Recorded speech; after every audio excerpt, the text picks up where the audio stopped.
ही मुंबई मराठी माणसाची आहे, महाराष्ट्राची राजधानी आहे आणि काही धनिक शेठ गुजरातचे आणि राज्यकर्ते मुंबईला त्यांची बटीक बनवू इच्छितात, म्हणजे तोच अर्थ आहे.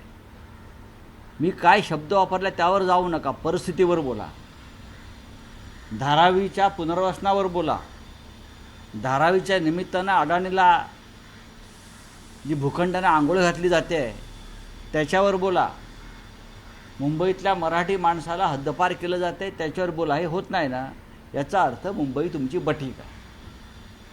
मुंबईचा उल्लेख यापूर्वीसुद्धा दिल्लीची तजेलदार वेश्या असा संयुक्त महाराष्ट्राच्या लढ्यात सर्व संयुक्त महाराष्ट्राच्या नेत्यांनी केलेला आहे. हे जे माझ्यावर टीका करतायत त्यांनी इतिहास समजून घ्यावा महाराष्ट्राचा.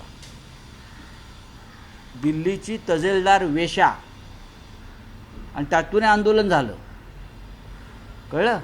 हां, हे आम्हाला तुम्ही शब्द काय, वाक्य काय, संस्कृती काय अजिबात शिकवू नका.